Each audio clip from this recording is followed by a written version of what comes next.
All right, so in Euler's method, what we're saying is that points that are on the tangent line very near to the point of tangency are almost identical to the graphs. Look as we zoom in here. You see how the graph right around here is virtually identical? Let's zoom in a lot more.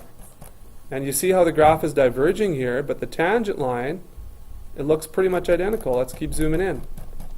Now you can hardly tell the difference between the tangent line and the graph.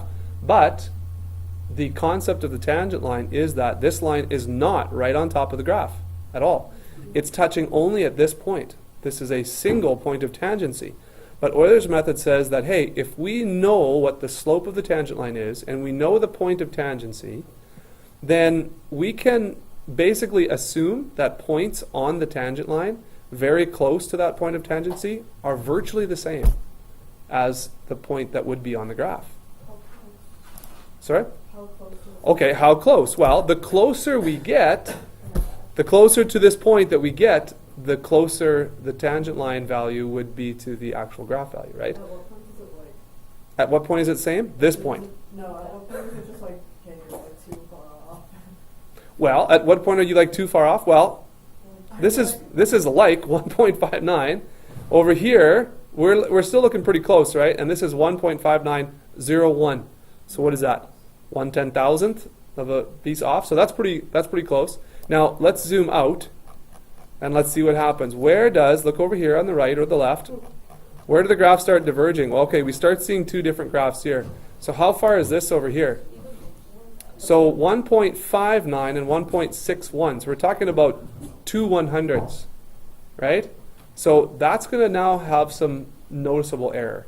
So if 2 100ths, if we went sort of more like 1 100th right here, you see how that's pretty good?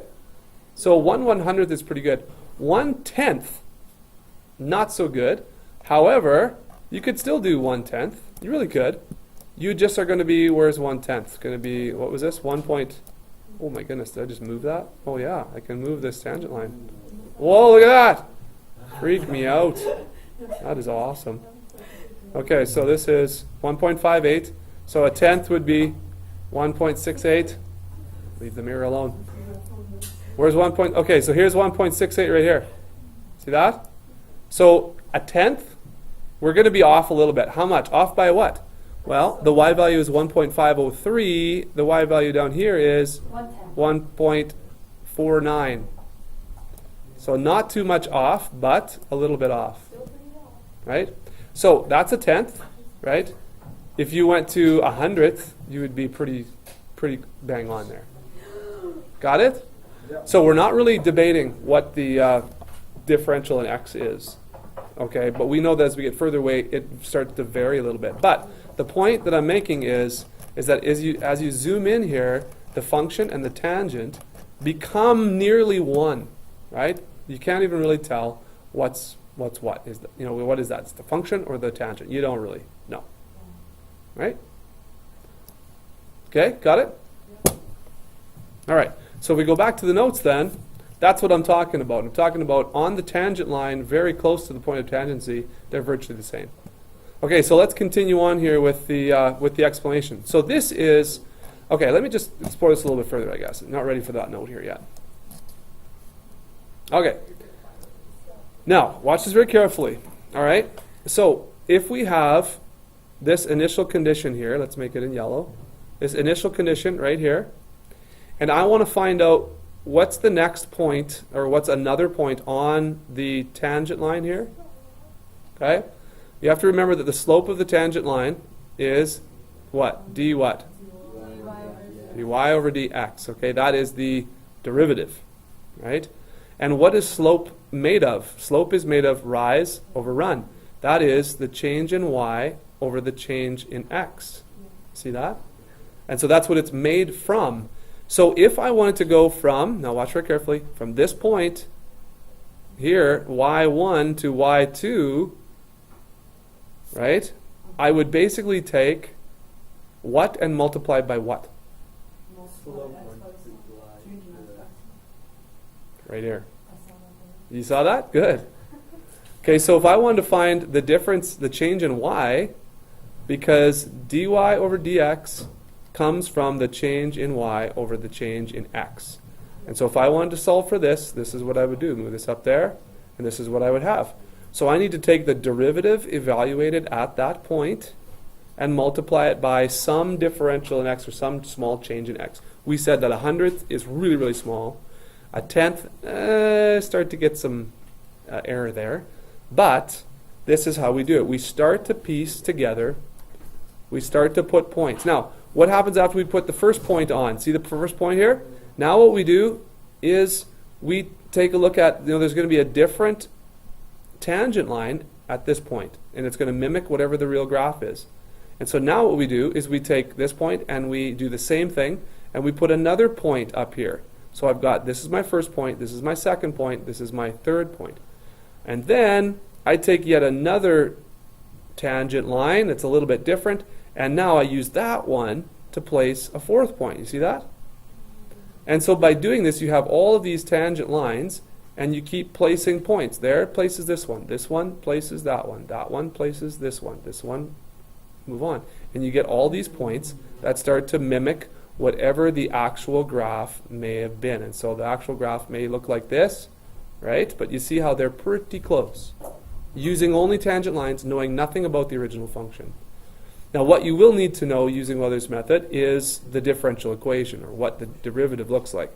So let's just end off here. This is Euler's method right here.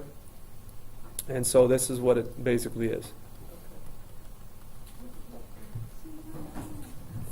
Given an initial condition, we can use the slopes of tangents to approximate other points on the new curve. And this new curve is the approximation curve, as I just mentioned above there, like the one in green above, right? Or sorry, the one in blue above. Since the change in y can be given by the slope of the tangent line here, which is the derivative, times the differential of x, or the change in x, the small change in x, like up here that we have.